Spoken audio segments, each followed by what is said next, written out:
మరి వీళ్ళిద్దరూ కలిస్తే అది ఒక రకంగా ఖచ్చితంగా విజయ్ సింపతిక్ వే తీసుకెళ్తుంది. ఆయన టీవీకి ఒక సింపతి వెళ్తుంది. మెజారిటీ ఎక్కువ ఉన్న పార్టీ రూలింగ్ రావాలి అనే ఒక కాన్సెప్ట్ ఉంటే ఈ ప్రాబ్లం సాల్వ్ అవుతుంది. దీన్ని ఇప్పుడు చేయలేదు కాబట్టి జ్యుడిషియల్ రివ్యూనే చేయాలి. అదే గవర్నర్ గారు ఒక లీనియంట్ లో ఓకే 108 వచ్చినాయి, ఇతన్ని కనుక మనం ఓకే ప్రొసీడ్, నువ్వు సభలో నిరూపించుకో అంటే గవర్నర్ లీనియన్స్ ఇచ్చారు. గవర్నర్ అటు పక్కన నిలుస్తున్నారు, విజయ్ సపోర్ట్ చేశారు, దీనిలో ఇంకో రాజకీయ ప్రలోభం ఉంది అని మాట్లాడే ఇదే ప్రజలు. వెల్కమ్ టు తెలుగు రాజ్యం. దేశం మొత్తం ఇప్పుడు తమిళనాడు వైపు చూస్తుంది. తమిళనాడులో రోజు రోజుకి రాజకీయ పరిణామాలు మారిపోతున్నాయి. ఎన్నికల్లో సింగిల్ లార్జెస్ట్ పార్టీగా అవతరించినప్పటికీ టీవీకే ముఖ్యమంత్రి స్థానాన్ని చేరుకోవడంలో విఫలమవుతూనే ఉంది. రకరకాల ఆటంకాలు, అవరోధాలు ఎదురవుతూనే ఉన్నాయి. ప్రభుత్వాన్ని ఏర్పాటు చేయడానికి తగినంత మెజారిటీ ఆ పార్టీకి లేనందున ప్రభుత్వాన్ని ఏర్పాటు చేసేందుకు ఆహ్వానించలేమని గవర్నర్ చెప్తుంటే, గవర్నర్ కక్షపూరితంగా వ్యవహరిస్తున్నామని అత్యధిక స్థానాలు సాధించిన టీవీకి ఆరోపిస్తుంది. ఈ నేపథ్యంలో తమిళనాడులో జరుగుతున్న పరిణామాల గురించి మాట్లాడేందుకు మనతో సుప్రీంకోర్టు న్యాయవాది గల్లా సతీష్ ఉన్నారు. సతీష్ గారు స్వాగతం. తమిళనాడులో జరుగుతున్న పరిణామాలు టీవీకే పార్టీని ప్రభుత్వం ఏర్పాటు చేయడంలోకి అనుమతించకపోవటాన్ని ఎలా చూడాలంటారు? యాక్చువల్లీ తమిళనాడులో ఇవాళ జరుగుతున్నటువంటి ఈ పరిస్థితి, అనిశ్చితి ఏదైతే ఉందో, ఇది చాలా ఇంతవరకు భారతదేశం ఫేస్ చేసినటువంటి అనిశ్చితి కాదు. ఇది ఇంతకుముందు చాలా జరిగినాయి కానీ దాని సొల్యూషన్ కాన్స్టిట్యూషనల్ పరంగా కానివ్వండి, స్పీకర్కి ఉన్నటువంటి ఇన్హెరెంట్ అత్యున్నత అధికారాల ద్వారా కానివ్వండి, లేదంటే రాష్ట్రపతికి ఉన్నటువంటి అధికారాల ద్వారా కానివ్వండి, లేదా గవర్నర్కి ఉన్న అధికారాల ద్వారా కానివ్వండి, ఎక్కడో చోట ఒక సొల్యూషన్ అంటూ దొరికింది. అయితే ఇప్పుడు జరుగుతున్నటువంటి ఈ పరిణామాల్లో తమిళనాడుకు సొల్యూషన్ ఏంటి అనేది పెద్ద పెద్ద రాజకీయవేత్తలు అలాగే రాజ్యాంగ నిపుణులు కూడా తలబట్టు కూర్చున్నటువంటి పరిస్థితి. ఎక్కడ చూస్తే ఒక పక్క చూస్తే అంటే తమిళ రాజకీయాలు ఎంత విభిన్నంగా, తమిళ ప్రజలు తమిళ రాజకీయ నాయకులు ఎంత విభిన్నంగా ఆలోచిస్తారు, ఎంత విభిన్నమైనటువంటి ఆలోచన ధోరణి ఉంటుంది వాళ్ళకి రాజకీయాల్లో కానివ్వండి, కల్చర్ లో కానివ్వండి, ఎంత చైతన్యవంతంగా ఆలోచిస్తారు అనేది చూస్తే ఆశ్చర్యం వేయటంలో తప్పులేదు. ఇప్పుడు టీవీకేకి అత్యధిక మెజారిటీగా 208 ఓట్లు 108 ఓట్లు చెప్తున్నారు. 108లో ఆయన 2 నియోజకవర్గాల్లో పోటీ చేశారు కాబట్టి ఒక సీట్ తీసేయండి. సో 107 ఆయన చేతిలో ఉన్నట్టుగా మనం అనుకుందాం. 107 ఉన్నాయి. అయితే 107లో ఒకళ్ళని స్పీకర్ గా పెట్టాలి, స్పీకర్ కు ఓటేసే హక్కు ఉండదు కాబట్టి 106 అనుకోవాలి ఇక్కడ. యాక్చువల్ గా 106 స్టాండర్డ్ గా ఆయన చేతిలో ఉన్నట్లు లెక్క. అయితే ఈ మ్యాజిక్ ఫిగర్ అధికారాన్ని చేజిక్కించుకునే ఫిగర్ వచ్చేసి, అంకె వచ్చేసి 118 కావాలి. 118 కావాలంటే ఆయన ఎవరోతో అలయన్స్ అవ్వాలి. అప్పుడే ఒక మ్యాజిక్ ఫిగర్ రీచ్ అయినటువంటి ఒక బలమైన ప్రజా ప్రతినిధుల పార్టీగా నిలబడగలుగుతుంది, ప్రభుత్వాన్ని వెళ్ళగలుగుతుంది. ఇక్కడ చిన్న డిఫరెన్స్ ఏంటంటే ప్రభుత్వం వేరు, పార్టీ వేరు. పార్టీ గెలిచినటువంటి పార్టీ ప్రభుత్వంలోకి రావాలి అంటే ఒక మెజారిటీ చూపించుకోవాలి. అప్పుడే అది ప్రభుత్వ పరంగా ఏ జీవో తీసినా, ఏ అంశాలు ఎత్తుకున్నా, లేదా ప్రజలకు ఏ సేవ చేయాలన్నా ప్రభుత్వం మాత్రమే చేయాలి కానీ పార్టీ పరంగా చేయడం లేదు. కాబట్టి ఇక్కడ ప్రభుత్వ అనిశ్చితి అనాలి. పార్టీ అనిశ్చితి కంటే ప్రభుత్వం ఏర్పడాలంటే ఏం చేయాలి? మెజారిటీ పార్టీ కంపల్సరీ అంటున్నారు. ఇప్పుడు మన గవర్నర్ యొక్క ముఖ్య ఉద్దేశాలని, ఆయన యొక్క అధికారాలని మనం పరిగణలో తీసుకుంటే, గవర్నర్ ఎదురు ఉన్నది 3 సమస్యలు, 3 ఇష్యూస్ ఆయన చేయదగినటువంటి వ్యవహారాలు ఉన్నాయి. ఒకటి, గవర్నరు మొత్తం వెరిఫై చేసి 118 ఎమ్మెల్యేలు గనక నీకు సపోర్ట్ ఇస్తే నేను ఫ్లోర్ లీడర్ గా మేము అంగీకరిస్తాం, నిన్ను సీఎం గా మేము అంగీకరిస్తాం అని చెప్పడం జరిగింది. అయితే 118 మంది రాతపూర్వకంగా ముందే ఇవ్వాలా, లేక ఫ్లోర్ లో కూర్చున్న తర్వాత నిరూపించుకోబడాలా అనేది ఇంకొక సందిగ్ధత ఏర్పడుతుంది. ఫ్లోర్ లో ఇంతకు ముందు పరిస్థితులు చూస్తే, ఫర్ సపోజ్ మన ఆంధ్రప్రదేశ్ తీసుకుందాం, చంద్రబాబు నాయుడు గారు, ఎన్టీ రామారావు గారు సీఎం గా ఉన్నప్పుడు కొంతమందిని తీసుకెళ్లి నా దగ్గర బలం ఉంది అని వైస్రాయ్ హోటల్ నుంచి తీసుకెళ్లిన సంఘటన మనం చూసే ఉన్నాం. మా దగ్గర బలం ఉంది. అప్పుడు బలం లేదు. అయితే ఫ్లోర్ లోకి వచ్చిన తర్వాత, గవర్నర్ ఆమోదం తెలిపి ఫ్లోర్ లోకి అనుమతించిన తర్వాత అది బలంగా మారి ఆయన సీఎం అవటం జరిగింది. అటువంటి ఛాన్స్ కూడా ఇచ్చారు. కాబట్టి ఇక్కడ కూడా అటువంటి ఛాన్స్ ఇచ్చే అవకాశం లేకపోలేదు, కొట్టివేయబడలేదు. ఎందుకంటే ప్రెసిడెంట్స్ చూసుకుంటే అలాగే మన అటల్ బిహారీ వాజ్పేయి గారి టైంలో జరిగింది. ఆ రోజున అలాగే జరిగింది. ఒక్క ఓటుతో గిరిధర్ గుమాంగ్ వారికి ఓటు హక్కు ఉందా లేదా, ఆయన వేరే రాష్ట్రానికి వెళ్ళటం, ఆయన వేరే రాష్ట్రం నుంచి వచ్చి ముఖ్యమంత్రిగా వచ్చి పార్లమెంటరీకి నేను రాజీనామా చేయలేదు కాబట్టి నా ఓటు ఇక్కడ ఇంకా బతికే ఉంది అని ఓటు వేయటం, ఆ ఓటు వల్ల అటల్ బిహారీ వాజ్పేయి గారి గవర్నమెంట్ పడిపోవటం 13 రోజులకి, అది ప్రాక్టీస్ లో జరిగినాయి. అయితే ఇక్కడికి వచ్చేసరికి ఇప్పుడు కొత్త ట్విస్ట్ ఏంటంటే, రెండో ట్విస్ట్ ఏఐడిఎంకే సైద్ధాంతికంగా వ్యతిరేకంగా ఉన్నటువంటి రెండు పార్టీలు ఏఐడిఎంకే ఏడిఎంకే కలిస్తే ఎలా? ఇది చాలా విచిత్రమైనటువంటి భిన్న ధ్రువాలు కలిసి. అట్లాంటి పాసిబిలిటీ ఉంటుందా? అంటే రెండు వేరు భిన్న పార్శ్వాలు ఉన్న రాజకీయ పార్టీలు అధికారం కోసం పొత్తుకి సిద్ధమై అధికారాన్ని పంచుకోవడానికి సిద్ధపడతాయి అంటారా? తమిళనాడు రాజకీయాల్లో అలాంటి పరిణామాన్ని మనం ఎక్స్పెక్ట్ చేయొచ్చు అంటారా? అటువంటి పరిణామాలని ప్రజలైతే యాక్సెప్ట్ చేయరు, ఖచ్చితంగా యాక్సెప్ట్ చేయరు. సూసైడల్ టెండెన్సీ అంటారు దీన్ని, పొలిటికల్ సూసైడల్ టెండెన్సీ అంటారు. కాంగ్రెస్ పార్టీ ఏ విధంగా అయితే సొంతగా తాను సూసైడ్ చేసుకుంటుందో ప్రతి ఎలక్షన్ కి ప్రతి స్టేట్ లో, అలా ఈ రోజున రెండు ద్రవిడ పార్టీలు ఆ రెండు కలిస్తే ఎంతో వైరుధ్యం, ఎంతో భయంకరమైనటువంటి వివాదాల మధ్య విడిపోయినటువంటి పార్టీ, ఎన్నో సైద్ధాంతిక పర విధానాల మీద విడిపోయినటువంటి రెండు పార్టీలు పెద్ద శత్రువులుగా వాళ్ళ ఎంపీ వాళ్ళ సీఎం ని వీళ్ళు జైల్లో పెడతాం, వీళ్ళ సీఎం ని జుట్టు కొట్టుకొని లాగటం, ఇంత దారుణాలు అసెంబ్లీ సాక్షిగా జరిగినటువంటి సంఘటనలు ప్రజలు మర్చిపోతారు అనుకోవటం పొరపాటే. మరి వీళ్ళిద్దరూ కలిస్తే అది ఒక రకంగా ఖచ్చితంగా విజయ్ సింపతిక్ వే తీసుకెళ్తుంది, ఆయన టీవీకి ఒక సింపతి వెళ్తుంది. చూసారా, కొత్తగా వచ్చాడు చిన్న కుర్రోడు, ఏదో మార్పు తెస్తానంటున్నాడు, అతన్ని తొక్కడానికి ఇంత పెద్ద దిగ్గజం లాంటి ఇంత రాజకీయ అనుభవం ఉన్నటువంటి వాళ్ళు ఇద్దరు ఒకటై ఇతను బయటకు రానికుండా చేస్తున్నారని ఒక సింపతి కూడా వస్తుంది. అది అజయ్ది చివరి అస్త్రమే అవ్వచ్చు. నేను అనుకుంటూ ఏంటంటే అజయ్ దానికి చివరి అస్త్రంగానే వాడతాడు. అందుకని అజయ్ ఈ రోజు కూడా విజయ్ టీవీకే ఎవరిని కూడా మీరు రండి కలుద్దాం అని చెప్పి రాయబారాలు పంపుతున్నాడు అని చెప్పి బొగట్టాలు నడుస్తున్నాయి. కానీ ఇంతవరకు ఆయన చాలా దగ్గర ఆయనతో సంబంధం ఉన్న వాళ్ళతో మాట్లాడితే ఆయన ఎవరికి ఎటువంటి రాయబారాలు పంపలేదు. ఆయన దగ్గరికి రాయబారాలు తీసుకొని వస్తున్నారు, మేము కలుస్తాం. అంటే ఆయన ఆశించిన రీతిలో చాణక్యాన్ని ప్రదర్శించలేకపోతున్నాడా, అనుభవం లేకుండా తన టైం కోసం ఎదురు చూస్తున్నాడు అనుకోవాలా?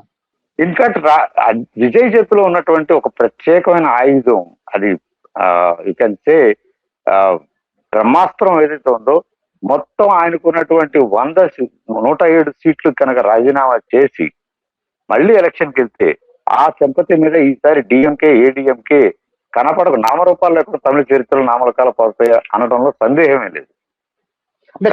ఇప్పుడు రాజ్యాంగ సంక్షోభం తలెత్తే అవకాశం ఉంటుందా? ఆ ఎన్నికల ఫలితాలు వచ్చి అప్పటికి 4 రోజులు గడిచిపోయింది. ఈ నేపథ్యంలో అంటే ఇంతకాలం ఒక ప్రభుత్వం లేకుండా ఆపద్ధర్మ ముఖ్యమంత్రిగా స్టాలిన్ ఇంకా కొనసాగుతుండటం, ఇది ఒక ఎట్లాంటి పరిణామాలకు దారి తీయచ్చు అంటారు? ఇప్పుడు వెస్ట్ బెంగాల్లో చూసుకున్నట్టయితే ఆ కాల పరిమితి ఏదైతే ఉందో, ఆ కాల పరిమితి అయిపోయిన తర్వాత ఖచ్చితంగా వాళ్ళు రిజైన్ చేయటము, లేకపోతే వాళ్ళ చేత రిజిగ్నేషన్ చేయటము, లేదా డిస్మిస్ చేయటము జరగాలి గవర్నర్ సంతకం ద్వారా.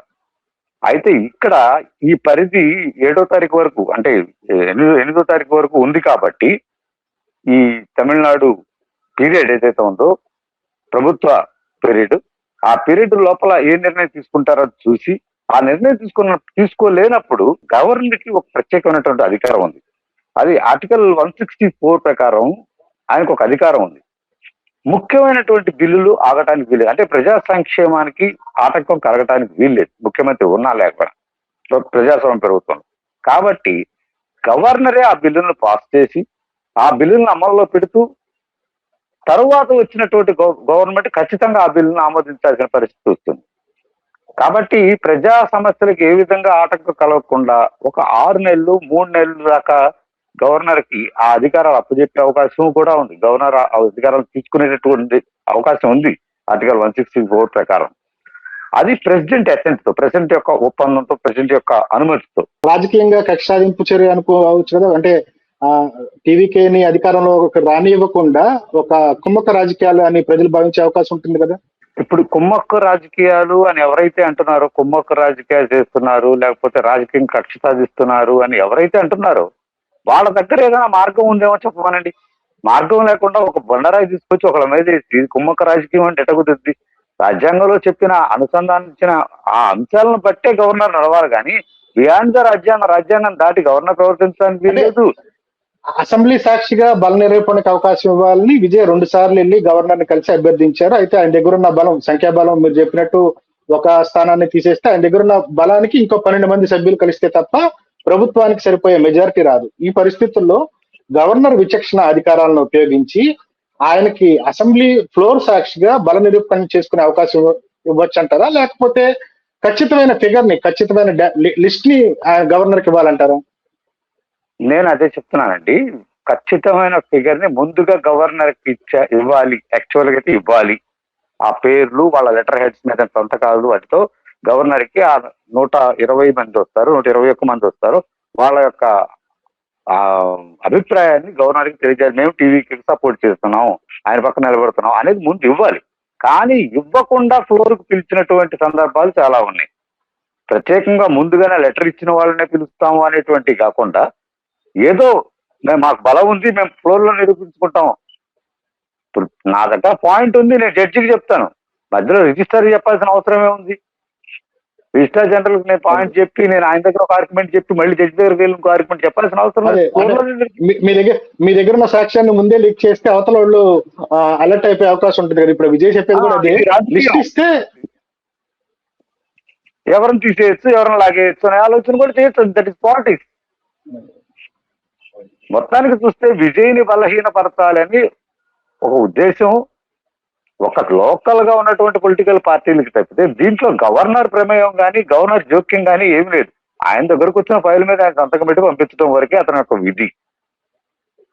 అంటే గవర్నర్ ని కేరళ గవర్నర్ గా ఉన్నటువంటి అర్లేకర్ కి తమిళనాడు బాధ్యతలు కూడా అప్పగించారు. గవర్నర్ పాత్ర కొద్దిగా సందేహాస్పదంగా, అనుమానాస్పదంగా కనిపిస్తుంది. మొత్తం అంటే బయట నుంచి చూసే వాళ్ళకి గవర్నరు ఆయన చట్టబద్ధంగా రూల్ బుక్ ఫాలో అవుతున్నారు అనుకున్నప్పటికీ విజయ్ విషయంలో నిబంధనలు నిక్కచ్చిగా పాటించడం అనేది అక్కడ వేరే కోణం. అంటే ప్రజల పర్స్పెక్టివ్ ఆలోచిస్తే కొంత సందేహాస్పదంగా మెజారిటీ వచ్చిన వాడికి సింగిల్ లార్జెస్ట్ పార్టీగా అవతరించిన టీవీకే కాకుండా దాన్ని పవర్ లోకి ఎక్కనీయకుండా రకరకాల ఆటంకాలు సృష్టిస్తున్నారు అని ప్రజలు అపోహపడే అవకాశం ఉంటుంది కదా. దానికి ఇప్పుడు ఖచ్చితంగా అటువంటి ఆలోచన వస్తుంది. అదే గవర్నర్ గారు ఒక లీనియంట్ లో ఓకే 108 వచ్చినాయి, ఇతన్ని కనుక మనం ఓకే ప్రొసీడ్, నువ్వు సభలో నిరూపించుకో అంటే గవర్నర్ లీనియన్స్ ఇచ్చారు.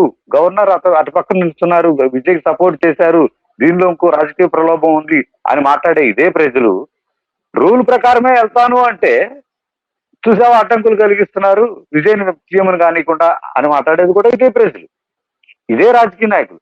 వాళ్ళ రాజకీయ పబ్బం గడుపుకోవటానికి, ఒక అనిశ్చిత పరిస్థితి తీసుకురావటానికి ఒక కొత్తగా వచ్చిన ఒక నాయకుడిని కన్ఫ్యూజ్ క్రియేట్ చేసి చివరికి ఎలా ఉంటుందంటే అటు ఇటు ఊపి చీదర పుట్టి ఇదే రాజకీయం అంటే వెళ్ళిపోయే స్థాయికి తీసుకొచ్చే ఆలోచనలు చేస్తున్నారేమో అనిపిస్తుంది నాకు. అంటే విజయ్కి ఒక ఛాన్స్ ఇచ్చి చూడాలనే డిమాండ్ అటు తమిళ రాజకీయ నాయకుల నుంచి కానీ వేరు పక్షాల నుంచి వస్తుంది. అంటే మొదట అతను విఫలమవుతాడో సఫలం అవుతాడో, అధికారాన్ని నిలబెట్టుకుంటాడో, హామీలను అమలు చేస్తాడో లేదో తర్వాత సంగతి. ముందు అతను సింగిల్ లార్జెస్ట్ పార్టీ కాబట్టి అతనికి ఒక ఛాన్స్ ఇచ్చి చూడండి అనే డిమాండ్ అయితే వినిపిస్తుంది. దీన్ని గవర్నరు పరిగణలోకి తీసుకోకపోవటం ఎట్లా చూడాలంటారు? ఖచ్చితంగా అండి. నేను చెప్పదలుచుకున్నది ఏంటంటే ఇక్కడ విజయ్ అనే అతనికి 108 సీట్స్ ఇచ్చి 108 సీట్స్ ఇచ్చి వాళ్ళ మద్దతు తెలిసిన వాళ్ళ మనోభావాలను కూడా మనం గౌరవించాల్సిన అవసరం ఉంటుంది ఈ ప్రజాస్వామ్యంలో. నీకు 45 ఇచ్చారు, ఒకరికి 57 ఇచ్చారు, కొంతమందికి 5 ఇచ్చారు. అది ప్రజల నిర్ణయం. ప్రజల నిర్ణయాన్ని గౌరవించి ఆ ప్రజల బాగు కోసమే కదా మిమ్మల్ని ఎన్నుకుంది. మీరు కూడా ప్రజాస్వామ్య ప్రభుత్వంలో పాల్గొని మీరు నిజమైన రాజకీయ నాయకులు ప్రజాసేవ చేయడానికే ప్రజల్లోకి వచ్చాము, రాజకీయాల్లోకి వచ్చాము అనేటువంటి వాళ్ళు ఏంటంటే అతన్ని ఎక్కువ మంది ప్రజలు ఆశిస్తున్నారు కాబట్టి లెట్ హిమ్ డూ మనం సహకరించి ప్రజలకు మన వంతు ఇంకొద్ది సేవ చేద్దాం అనే ఆలోచన లేదు. అధికారము కుర్చీ అనే ఆలోచన తప్పితే ఇది ప్రజాస్వామ్యం, ప్రజలకు సేవ చేద్దాం అని వచ్చిన వాళ్ళు ఎవరు కనపడతలేదు. అతన్ని ఇబ్బంది పెడతాం వలన అల్టిమేట్ గా ఇబ్బంది పడేది ఎవరు? ప్రభుత్వం లేకపోవడం వల్ల అల్టిమేట్ గా ఇబ్బంది పడే వాళ్ళు ఎవరు? ప్రజలే కదా. రేపు కరెంటు పోద్ది, రేపు గ్యాస్ పోద్ది, రేపు ఇంకొకటి అవుద్ది, రేపు ఇంకొకటి అవుద్ది, క్రైమ్ అవుద్ది. వీటన్నిటిని మరి ఎవరు ఏ విధంగా వీటినన్నింటినీ అధిగమించాలంటే దానికి ఒక ప్రభుత్వం ఉండాలి, దానికి ఒక చట్టబద్ధత ఉండాలి. ఆ ఇప్పుడు ఇంకోటి చట్టబద్ధత చూడొచ్చు లేనట్టు సార్. డిఎంకే డిఎంకేకి వచ్చిన 57 సీట్లు, అన్నా డిఎంకేకి వచ్చిన 49 సీట్లు, ఈ రెండు కలిసి వాటి భాగస్వామ్య పక్షాలతో కలిసి ప్రభుత్వాన్ని ఏర్పాటు చేస్తే అప్పుడు విజయ్ కనుక తాను గెలిచిన 108 స్థానాలకు మూకుమ్మడిగా రాజీనామా చేస్తానని చెప్తున్నారు. అంటే రాజీనామా చేస్తే ఒక పార్టీ అంటే ఒక కూటమి ఎన్నికల ఫలితాలు వెలువడిన తర్వాత కొత్త కూటమిగా అవతరించి అధికారాన్ని ఏర్పాటు చేస్తే సింగిల్ లార్జెస్ట్ పార్టీగా అవతరించిన టీవీకే గనక తన మొత్తం స్థానాలకు రాజీనామా చేస్తానని చెప్తుంది. అట్లాంటి పరిస్థితుల్లో ఏం జరగవచ్చు అంటే నిజంగానే అన్నా డిఎంకే కలిసి ప్రభుత్వాన్ని ఏర్పాటు చేస్తే దానికి ప్రజల మద్దతు ఉందా లేదనే విషయం పక్కన పెడితే అవతల ప్రధాన ప్రతిపక్షంగా ఉండే టీవీకే సభ్యులు మొత్తం రాజీనామా చేస్తే అప్పుడేం జరగచ్చు అంటారు? ఇక్కడ టీవీకే రాజీనామా చేస్తే అనే దానికంటే ముందు మనం ఇంకొకటి ఆలోచించాలండి. ఈ విభిన్న మనస్తత్వాలు, విభిన్న సిద్ధాంతాలు ఉన్నటువంటి 1, 2, 3, 4, 5, 6 పార్టీలు, 6 పార్టీలే కలవలేకపోతున్నాయి. విజయ్ కావాల్సింది ఒక్క పార్టీ, ఆ ఒక్క పార్టీ కలవలేకపోతుంది. ఈ 6 పార్టీలు కలిసి ఎన్నాళ్ళు ప్రభుత్వం నడపగలరు? మళ్ళీ అనిశ్చిత ప్రభుత్వం ఏర్పడుతుంది కదా. నాకు 2 సీట్లు ఉన్నాయండి, సిపిఐ సిపిఎం 2 సీట్లు 4 సీట్లు ఉన్నాయి. 4 సీట్లు నాకు 4 మంత్రులు ఇవ్వమాట. వీసీకే 2 సీట్లు ఉన్నాయి, వాళ్ళు 2 మంత్రులు అడుగుతారు. టీఎంఆర్ ఉంది, వాళ్ళు అడుగుతారు. కాంగ్రెస్ ఉంది, మేము జాతీయ పార్టీ, మాకు అసలు మామూలు పోస్టులు కావాలని అడుగుతారు. ఎవరు ఎంతసేపు నిలబడతారు? అంటే వాళ్ళ స్వార్థ రాజకీయాల కోసం ప్రజల అభిప్రాయాన్ని కూడా పక్కన పెట్టేసి మీకు ఇంత ఇచ్చామరా బాయ్, ఇంత తృప్తిపడండి, లేదు ఈసారి ట్రై చేసుకోండి, మీరు మంచిగా చేసుకోండి, ఈ 5గురే మంచిగా చేసి ఇంకో 15 మంది అవచ్చేమో, అటువంటి ఆలోచన లేదు. ఎంతసేపు ఈ విజయ్కి ఎందుకు వచ్చింది? ఫస్ట్ టైం వచ్చాడు కుర్రోడు, ఈ విజయ్ని ఎందుకు కూర్చోబెట్టాలి? రాజకీయ అనుభవం లేదు, ఇతను ఏం చేస్తాడు? ఇతను వస్తే మన అస్తిత్వం దెబ్బతింటుంది, మన పరువు పోతుంది. కాబట్టి ఇంత రోజు కొట్టుకుంటూ, పొద్దున్న లేస్తే కొట్టుకుంటూ, తిట్టుకుంటూ, జుట్టు విక్కుంటూ, జైల్లో పెట్టుకుంటూ, ఒకరినొకరు ఎంత కొట్టుకున్న వాళ్ళు మేమిద్దరం ఒకటి అవుతాం అంటే హాస్యాస్పదం కదా. ఏ చిన్న పిల్లలని చూస్తారు, ఈ లీటర్ ఎన్నటి దాకా కొట్టుకున్నారు, ఇప్పుడు భుజాల మీద చేతులు తిరుగుతున్నారు. ఇంకొకటి వాళ్ళకు లోపల ఎన్ని బతుకులు ఉన్నాయో, రేపు వాళ్ళిద్దరూ ఒకటైనా కొంతమంది వెళ్ళిపోతే మళ్ళీ ఇదే పరిస్థితి వస్తుందిగా. సో ఎక్కడ వేసిన కొంగలు అక్కడలాగానే ఉంది. దీనికి ఉన్న సొల్యూషన్, నా నాలెడ్జ్ ప్రకారం అయితే దీనికి ఉన్న సొల్యూషన్ ఏంటంటే ఈ మ్యాజిక్ ఫిగర్ అనే సిచ్యువేషన్ తీసేసి మేజర్ పార్టీ అన్నది, మేజర్ పార్టీ, మెజారిటీ ఎక్కువ ఉన్న పార్టీ రూలింగ్ రావాలి అనే ఒక కాన్సెప్ట్ ఉంటే ఈ ప్రాబ్లం సాల్వ్ అవుతుంది. దీన్ని ఇప్పుడు చేయలేదు కాబట్టి జ్యుడిషియల్ రివ్యూనే చేయాలి, కాన్స్టిట్యూషనల్ అమెండ్మెంట్ చేయాలి. ఇవన్నీ విజయ్ న్యాయస్థానాన్ని ఆశ్రయిస్తే ఏం జరగచ్చు? విజయ్ అంటే తనకు గవర్నర్ అవకాశం ఇవ్వట్లేదు అని చెప్పి విజయ్ కోర్టును ఆశ్రయిస్తే ఆయనకి అనుకూలంగా ఏమన్నా గైడెన్స్ ఏమన్నా వచ్చే అవకాశం ఉంటుందా? యాజ్ అడ్వకేట్ గా చెప్తే విజయ్ ఇప్పుడు కోర్టును ఆశ్రయిస్తే మేబీ కొంత ఫలితం ఉండొచ్చు, కోర్టు నిర్ణయం తీసుకోవచ్చు.